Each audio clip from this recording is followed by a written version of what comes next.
Bonjour à tous. Alors, pour les énergies de cette semaine en présence, je tire le 10 d'épée.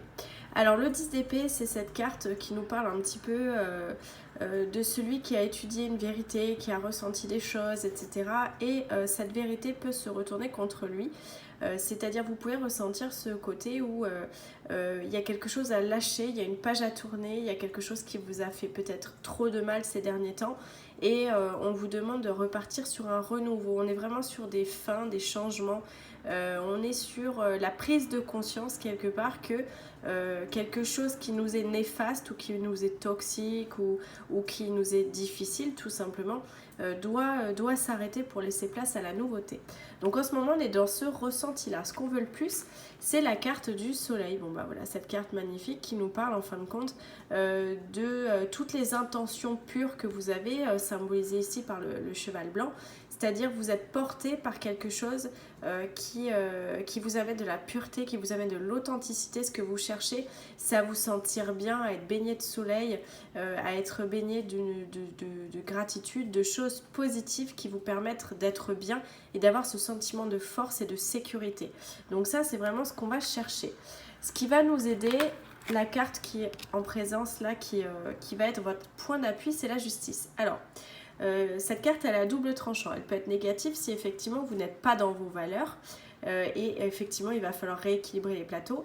Ou ce qu'on vous demande, vu que là elle est en carte positive, elle est en élévation, on vous demande là de prendre quelque part vos responsabilités, de rester confiant et de vous dire qu'effectivement si vous avez ce côté un peu où toutes vos valeurs, tous les actes que vous avez pu poser sont en adéquation avec celle-ci, avec vos valeurs profondes, avec vos convictions, vous n'avez rien à craindre. Donc il y a une sorte de responsabilité avec qui vous êtes, ce que vous avez mis en place, ce que vous pensez et comment vous le manifestez.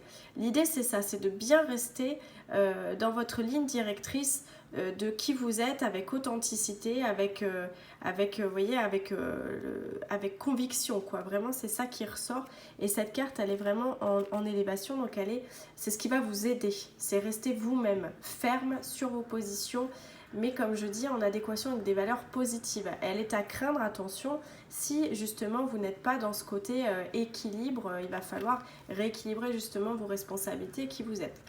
Le défi qui a relevé, c'est la reine de denier. La reine de denier, c'est ce personnage hyper confiant qui adore être chez elle, qui adore faire partager les choses qu'elle crée, elle peut transmettre, elle peut aider. C'est une personne qui a une valeur infinie dans le sens où elle est capable de tout transformer. Quand elle prend une décision, quand elle aide une personne ou quand elle va chercher une information, c'est sécure, quoi. C'est authentique, c'est vrai, c'est sérieux. La carte de la reine de denier est en défi, car à côté de ça, on vous demande de la patience sur ce que vous mettez en place là actuellement. On vous demande de la patience, de la confiance et de l'ingéniosité. Le défi, c'est peut-être effectivement si vous êtes fatigué, ça va être difficile d'être ingénieux et d'avoir les bonnes facultés, les bonnes pensées pour créer. Donc le défi va être peut-être là-dedans, ça va être de savoir un petit peu se poser, de rééquilibrer un petit peu là vos énergies, là où vous en êtes actuellement, pour pouvoir justement avoir ce côté où vous allez créer et finalement ce qui est quand même cohérent avec la carte du valet de denier. Vous voyez, c'est encore un denier. La carte du valet de denier qui ressort en fin de semaine avec ce côté où, vous voyez, c'est un apprentissage. C'est quelqu'un qui est vraiment dans l'ancrage, qui sait ce qu'elle vaut, qui travaille, qui connaît la matière, le spirituel. Et en fin de compte, elle a ce côté où elle arrive à mélanger un peu tout ça et à créer et à faire des choses intelligemment. Donc finalement, pour pouvoir arriver à ce stade de création, d'ancrage positif, de confiance en soi extrême entre guillemets, effectivement il va vous falloir passer sur ce côté patience. Donc effectivement vous reposer et refaire le point avec ça. Donc voilà pour cette semaine globalement un tirage en fait qui vous demande de poser peut-être un petit peu vos objectifs, de revoir un petit peu, de réévaluer votre situation au niveau énergie, où vous en êtes, est-ce que vous êtes trop fatigué pour faire les choses, est-ce que ça doit être remis à plus tard, mais en tout cas rééquilibrer vos plateaux de façon effectivement à continuer vers les buts que vous êtes mis en tête. À bientôt.